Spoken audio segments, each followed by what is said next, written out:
Welcome, my Girl Scouts. We are going to be working on cybersecurity safeguards, and a lot of the conversation for this second badge will be on safety and what is private information versus what is public information. So, the badge requirements or the steps that we're going to work on is discovering what makes you different from others, find out what information is considered private, and discover who is your trusted circle. And just as a quick note, your trusted circle are people who you know. If you do not know them, do not utilize them as a contact, please. So, discovering what makes you different. Your identity is who you are. It is things like your name, your age, your birthday, as well as fun stuff about yourself, your favorite ice cream flavor or your favorite book, or what you like to do in the summer or what you like to do in the winter. These are things that make up who you are as a person. And so one of the fun things that you're going to do right now with me is make a little list of stuff about yourself, and they are things like, what is your favorite color? My favorite color is green, so I'm going to put a big G here because I like green. My favorite animal is a super tough one. I don't really have an absolute favorite, but I would say a dragonfly. I really like dragonflies. I don't know if I can draw a dragonfly. Let's try. Boop, boop, boop, boop, boop, boop. Oh, I did pretty good. Not bad. There are 4 people in my family. There is me, my husband Michael, and my daughters Aurora and Celeste. My favorite thing to do in summer is go swimming. My eye color is brown, and my hair color is brown. So that's a little bit about me. I'd like you to take a minute, maybe pause the video, and come up with what makes you you and answer these same questions. So now that we've talked a little bit about the first step, which is things that make up your identity, let's talk about what parts of your identity are private and things that your immediate family should know and things that should never, ever, ever be posted online versus things that could be made public and things that other people could know. So your identity describes you and only you. Some information can be shared with anyone. If a stranger knows your favorite video game or song, you can still stay safe in the real life and online. But if private information was to put out there, your safety could be compromised. And that doesn't mean physical safety, that could just mean online safety. Private information are things like your full or complete name, your home address, your phone number. These are private pieces of information.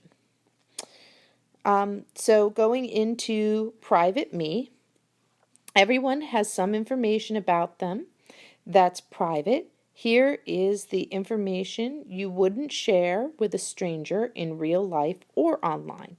So you would not share your full name. You wouldn't do that. You wouldn't share with someone you didn't know your birthday. You wouldn't share where you live. You wouldn't share your phone number. You wouldn't share where you go to school, and you wouldn't share your family's name. You just wouldn't give that information to a stranger, and so you shouldn't do that online either. Down below, they have the little checklist of too much information. When sharing private information, strangers can use it to figure out who you are and where you live. So here are things that you can share versus things that you can't share. Your favorite shoes are rubber boots. Telling people about your favorite shoes are fine. I love science experiments. That's fine too. Some information you wouldn't share is where you go to camp. You could tell people you like ice cream. You can tell people you think cats are funny. You should not share, I live in only the pink house on Sunset Ave. That's giving away your address. You should not share, I have been a first grade teacher at Lakeside Elementary School in Mrs. Welch's class. You should not tell people that. You can tell people you had a dream about butterflies, but you should not tell them Snoop's ice cream is right next door to your house. that would give away your address again. Step 3, discovering who is in your trusted circle. Now, this is an important step because sometimes it can feel confusing as to who you would consider your trusted friends and who you would consider not your trusted circle. And so your information of sharing should extend only so much to each circle of people. So, when you trust someone, you know it's okay to share private information with them. You trust people you know very well, like your parents. But what about people you don't know well? Well, if you don't know them at all. In real life, would you walk up to a stranger and start talking and telling them that you are alone and where you live and other information you should know? Probably not. But if you're lost and see a police officer, you might ask him or her for help. When you're online, you have to be careful in the same way. You would not tell people in real life certain private information. You should do the same thing and not share that private information online. Which brings me to, a lot of you are using Messenger at this time. Please make sure that your Messenger friends are people that you know, and ask your parents to help you pick and choose who those Messenger friends should be. So that's one example. So let's get into this circle of friends. And so on this side over here, we have what we consider your circle, and the person who knows you best is yourself. So this is you in the middle. The people who know you second best in the whole wide world and should know almost everything about you is your family. From there, maybe your friends, because you would know them very, very well. And then after that comes acquaintances. Acquaintances are people who you know sort of well, but are not super close friends and maybe don't know everybody in your family. For example, I might know many of you and I know your parents, and so I would kind of fall into the friend category. But on the other hand, if I only knew you maybe from teaching a class and I didn't know your family as well, I might fall more into the acquaintance category in that case.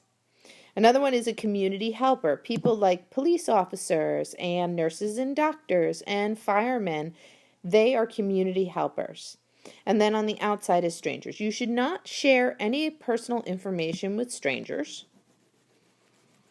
You can share some information with community helpers, especially if you're asking for help. You should share the information that your acquaintance might need.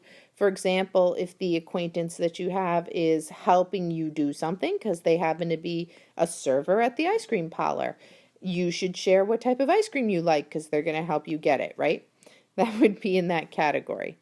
And then finally, your friends and your family should be your trusted group, hence why you have your little green for go. They're your go category. They're the people that you can share some information. You don't have to tell them anything that's personal to you, but you should be able to feel comfortable sharing with friends and family things that you need or might need help with, or they might already know much of that personal information, like where you live, because they could have been at your house for a play date, right? So these sorts of fun things. Keeping all this in mind, also note that on Messenger and when contacting people, it's fun to be in contact, but if you're ever not sure, always go get mom, dad, grandma, grandpa, auntie, uncle, and just ask them what something says or if this person's okay to contact or talk to. Because when in doubt, someone in your family or your immediate friend circle can help you determine whether that person is a safe contact. So on that note, to finish up this section of learning about cybersecurity, you should be able to tell your friends or family what you learned about information that's okay to share versus what information is considered private. You should be able to show your trusted circle of friends and also know who your family is. And this could be an activity where you sit down today and just make a little circle in a circle, just like in the previous page, and say, this is me, these are the people in my family, and these are my friends, so that you know who you can and should be contacting online. And then you can share what you learned about keeping your identity safe with your friends and family. And of course, as always, I would love for you to answer what knowing about some of these cybersecurity things might have inspired you to do. What might this inspire you to do? Maybe it has inspired you to go on to your various contact or messaging or digital devices and make sure everybody in your contacts is someone that you know. That could be the inspiration, is to make sure that you are cyber safe. And of course, there's lots of other ideas, and I'm open to them. Once you've completed this patch, please feel free to grab mom or dad and hop onto our Facebook page and post and tell us that you've completed your badge. And as always, I hope you are having fun and enjoying and are healthy and happy. Bye!